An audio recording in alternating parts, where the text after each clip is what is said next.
የሩሲያ መንግስት የተጨማሪ 300,000 ጦር ኃይሉን በቀጣዩ ሰኔ ወር በዩክሬን ለማስፈር መወሰኑን ደርሼበታለሁ ስትል ዩክሬን አስታውቃለች። በሌላም ዜና ፈረንሳይ በዩክሬን ጦሯን ለማስገባት መወሰኗን በተመለከተ ለፈረንሳይ ጽኑ ማስጠንቀቂያ ሰጥታለች። ሩሲያ ወዲያ ማዶ ተሻግራም በሶሪያ የጎላን ኮረብታማ ስፍራዎች ተጨማሪ ኃይል ማስገባቷ ተሰምቷል።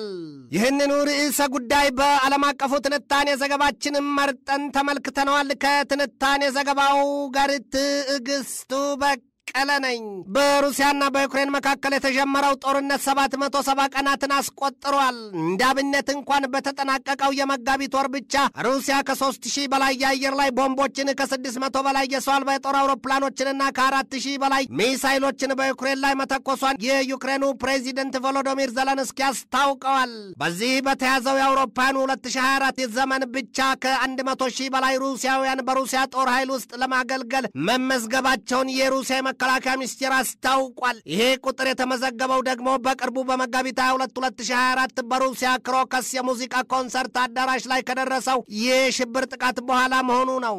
በሩሲያ የውትድርና ዝግጅት ላይ ለመሳተፍ ከወሰኑት ከ100,000 በላይ ሩሲያውያን 16,000 የሚሆኑት በዚሁ በተያዘው የአውሮፓውያኑ 2024 ዘመን እንደሚሆንም ተገልጧል። የሩሲያ መንግስት ትናንት አመሻሽ ላይ ባወጣው መግለጫው ሀገሪቱ ከ300,000 በላይ የተጨማሪ ጦር ኃይሏን በዩክሬን ጦርነት ወደ ግንባር ለማሰለፍ የሰኔ ወርን መቁረጧን ከዩክሬኑ ፕሬዚደንት ቮሎዶሚር ዘለንስኪ ሰምተናል ሲል ተሳልቋል። ዘለንስኪ ይህንን ያሉት ትናንትና ረቡዕ ምሽት ላይ በዋና ከተማ ኪቭ በሰጡት ጋዜጣዊ መግለጫ ወቅት ነው። ከ2 ዓመታት በላይ በዘለቀው ጦርነት ሩሲያ ከ315,000 በላይ ወታደሮቿን ማጣቷን የአሜሪካ የደህንነት ተቋማት ይገልጣሉ። በዩክሬን በኩልም ይላሉ የዩክሬኑ ፕሬዚደንት ቮሎዶሚር ዘለንስኪ 31,000 ወታደሮቿን አጣለች ነው ያሉት። የአሜሪካ ባለስልጣናት ዛሬ እንደዚህ የተጣረሰ መረጃ ይስጡ እንጂ ባለፈው ነሐሴ ወር ግን ለኒውዮርክ ታይምስ በሰጡት መግለጫ የሟቾቹን የዩክሬናውያን ወታደሮች ቁጥር ከ70,000 በላይ የዩክሬን ወታደሮች እንደሆኑ ይህም ከሌሎች ንጹሐን ዩክሬናውያን ውጪ መሆኑን መናገራቸው አይዘነጋም። ዛሬ ደግሞ የዩክሬን ባለስልጣናትም የአሜሪካ ውስጥ አዋቂዎችን መልሰው 31,000 አሉ እንጂ ባንድ ራስ ሁለት ምላስን መሆኑ ነው። የዩክሬኑ ፕሬዚደንት ቮሎዶሚር ዘለንስኪ ሩሲያ ስለምን በዚህ ወቅት ተጨማሪ ኃይሏን ወደ ዩክሬን ግንባር ለማሰለፍ እንደወሰነች ሲገልጡም ዩክሬን በግንቦትና በሰኔ ያስቀመጠቻቸውን ግቦች ለማሳካት የምትሰራበት ጊዜ ነውና ሩሲያ ያንን ግብ ለማጨናገፍ አበክራ ቆማለች ነው ያሉት ዘለንስኪ። በማጠቃለያቸውም ሩሲያ ምን እንደምትሰራ እናውቃለን፣ እናም አጋር አባሮቻችንም የተጠናከረ ድጋፋቸውን ሊያደርጉልን ይገባል፣ በጦርነቱ ግን አሸናፊዎቹ እኛ ነን ሲሉ ተደምጠዋል። በዚህ ወቅት በዩክሬን የምዕራባውያኑ የጦር ጥምረት ካልገባ ሞቼ እገኛለሁ ስትል ድምጿ ጮሆ የሚሰማው ፈረንሳይ የምዕራባውያኑ ጥምረት ኃይል በዩክሬን ካልገባ እንኳን የራሷን ወታደሮች ለማስገባት ማቀራራት ይዛለች ነው የሚባለው። ያንን ተከትሎም ታዲያ ዛሬ የሩሲያ የመከላከያ ሚኒስቴር ለፈረንሳይ ጥብቅ ማስጠንቀቂያ መስጠቱን የተሰማው የሩሲያው የመከላከያ ሚኒስትር ሰርጌይ ሾይጉ ለፈረንሳዮቻቸው ሴባስቲያን ለኮርኑ ስልክ ደውለው ከማስጠንቀቃቸው በፊት የሰላምታ ቃላት ስንኳ ለመለዋወጣቸው በቀጥታ ላኮርኑን ብታርፉ አይበጃችሁም፣ ታገስናችሁ እኮ፣ ፍራቻ መስሎ ከተሰማችሁ ደግሞ ስፓሲቮቹቮ ፓዣሉስታ እንተያያለን ያሏቸው በእነሱ ቋንቋ ይሄ ማለት እንኳን ደህና መጣችሁ የሚል ትርጉምን ይዟል። ከዚያ ከሁለቱ ሀገራት የመከላከያ ሚኒስትሮች ውይይት መረዳት እንደተቻለው ታዲያ በዩክሬን ጦርነት የዓለም አቀፍ ኃይሎች ተሳትፎ መጀመሩን አመላካች ሆኖም ተመንዝሯል። በዚያ የሁለቱ ሀገራት የመከላከያ ሚኒስትሮች ውይይት ወቅት ከመደማመጥ ይልቅ በስልክ ውጄታ ላይ ያፈጠጡ የተጫጫሁበት እንደነበረም ነው የተገለጠው። ሲያጋልጥ ይቆምጣልን የሆነው የማክሮን ድንገተኛ በሩሲያ ላይ መገንፈል ለፈረንሳይ መዘዝ ማምጣቱን የሚስማሙበት የወታደራዊ ተንታኞቹ ብዙዎች ናቸው። የዛሬን አርገውና ያኔ ከ2 ዓመታት በፊት በሩሲያና በዩክሬን መካከል ጦርነቱ በተጀመረበት ሰሞን የፈረንሳው ፕሬዚደንት ኢማኑኤል ማክሮን ብዙ ጊዜያቸውን የሚያሳልፉት ለሩሲያው ፕሬዚደንት ቭላዲሚሮቪች ፑቲን ስልክ ደውለው በመወያየት እንደነበር አይዘነጋም። ዛሬ ላይ ግን ማክሮን የፑቲን ስም ሲጠራ አንገፋገፋቸው ይዟል ነው የሚባለው። ማክሮን አሁን ደግሞ የፈረንሳይ ወታደሮች በዩክሬን ምድር ይገባሉ የሚል አዲስ የመዝናኛ ማስታወቂያ መሰል ተደጋጋሚ ነገር ሲያነሱና የሌሎቹን አውሮፓን ሀገራት መንግስታትም የሚፈራው ልባቸውን አጀግነው ከሀገራቸው ጦር ኃይል ጋር መሳ ለመሳ ሆነው ወደ ዩክሬን ይዘምቱ ዘንድ ያዳለጣቸውም ቢሆን መናገራቸው ይታወሳል።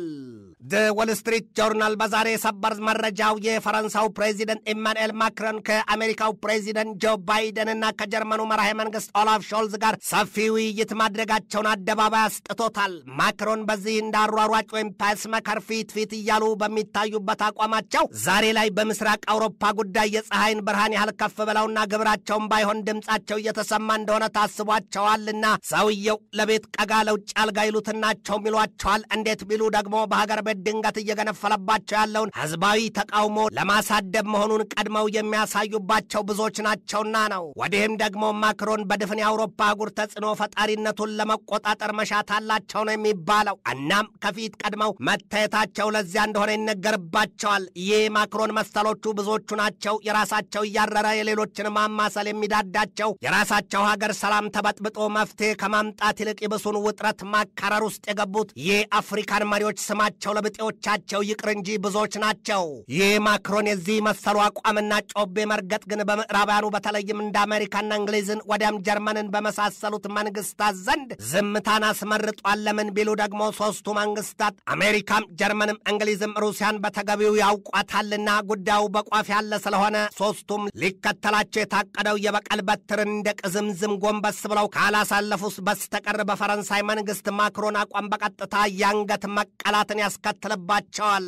ግን ደግሞ ማክሮን እንደዚህ እየተቻኮሉ ፊት የሚሉላቸው ከሆነ በተለይም አሜሪካና እንግሊዝ ደስታቸው ነው። ሩሲያ ለሁለቱ አርቃ በቆፈረችው ጉድጓድ ፈረንሳይ ትገባላቸዋለችና ነው። በፈረንሳይ በአሜሪካና በእንግሊዝ መንግስታት መካከል በተለይም ፈረንሳይ በሁለቱ ሀገራት ላይ ቂም ቋጥራለች። ጉዳዩ ደግሞ ፈረንሳይ ቀድማ ከአውስትራሊያ ጋር የደረሰችውን የ12 የባህር ሰርጓጅ የጦር መርከቦች ስራ ውል አሜሪካና እንግሊዝ ከፈረንሳይ ጉሮሮ የገባውን የ100 ቢሊዮን ዶላር ውል በ66 ቢሊዮን ዶላር አስቀድደው እነርሱ እነዚያን የባህር ሰርጓጆቹን የጦር መርከቦች ለመስራት እንቅስቃሴ መጀመራቸው አይዘነጋም።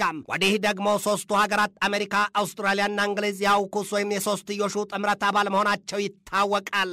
የፈረንሳው ፕሬዚደንት ኢማኑኤል ማክሮን በዚያ የአውስትራሊያ የባህር ሰርጓጅ የጦር መርከቦች ግንባታ መከዳት የተነሳ የአውስትራሊያን መንግስት ከሃዲ ሲሉ የእንግሊዝና የአሜሪካን መንግስታት ደግሞ መሰሪዎች እያሉ በየአደባባዩ መናገራቸው ይታወቃል። ዩክሬንን በወታደራዊ ድጋፋቸው ለማጥለቅለቅ በምላሳቸው ሲሽቀዳደሙ የነበሩት የአውሮፓ መንግስታት ዛሬ ላይ አፌን በዳቦ እያሉ ዝምታን መርጠዋል ነው የሚባለው። በአንጻሩ ሩሲያ ከወዳጆቿ የሚጎርፍላት የወታደራዊ ድጋፍ ለምዕራባውያኑ ስጋትን ጨምሮባቸዋል ነው የተባለው። ትናንት አመሻሽ ላይ በወጣ መረጃ ከሰሜን ኮሪያ ተነስቶ ወደ ሩሲያ ሲጓዝ የነበረ የቃጫይ መርከብ በደቡብ ኮሪያ ኃይሎች መያዙ ተሰምቷል። የደቡብ ኮሪያው የዜና ተቋም ዮናፕ ባሰራጨው ዘገባው ሰሜን ኮሪያ የተባበሩት መንግስታት ድርጅት የጣለባትን ማዕቀብ ጥሳ መርከቧን ወደ ሩሲያ መላኳን ተቃውማ ደቡብ ኮሪያ መያዟን አስታውቋል። ከ3000 በላይ ቶን ክብደት ያላት የሰሜን ኮሪያዋ ዴው መርከብ ከሰሜን ኮሪያ ተነስታ ወደ ሩሲያ ስትጓዝ የነበረው በቻይና በኩል ሲሆን የደቡብ ኮሪያ ጦር ኃይል መርከቢቱን ገና በጉዞ ላይ ሳለች ዮሱ በሚባለው የውሃ ክልል መያዙ ተገልጧል። መርከቢቷን በዋና ካፒቴንነት የሚመሯት ቻይናዊው ካፒቴንና ሌሎች ኢንዶኔዥያውያን መርከቧን ያቆሙ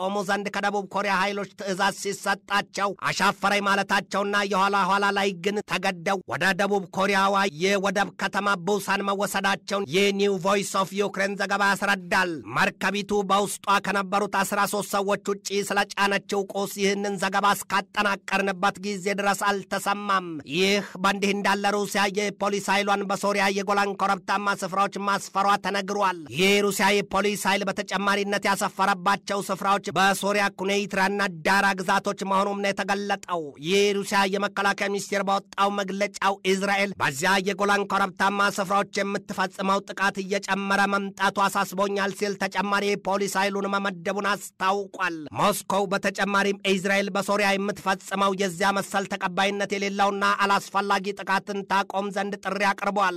ሩሲያ የጎላን ኮረብታማ ስፍራዎች የሶሪያ እንጂ የእስራኤል እንዳልሆኑ በተደጋጋሚ ትገልጣለች። ለእስራኤልም የማይገባትን መሬት የሰጠቻት አሜሪካን ስትል አሜሪካን ታብጠለጥላታለች ሩሲያ። ዩክሬን በበኩሏ ዛሬ ባወጣቸው መግለጫ ሶስተኛውና ትልቁን የሩሲያን የነዳጅ ማጣሪያ በረዥም ርቀት የሰው አልባ የጦር አውሮፕላን ማደባያቷን አስታውቃለች። ዩክሬን ከባይደን አስተዳደር ጥብቅ ማስጠንቀቂያ ቢሰጣትም ዛሬም ግን የሩሲያን የነዳጅ ማጣሪያዎች ኢላማዋ ከማድረግ አልተቆጠበችም።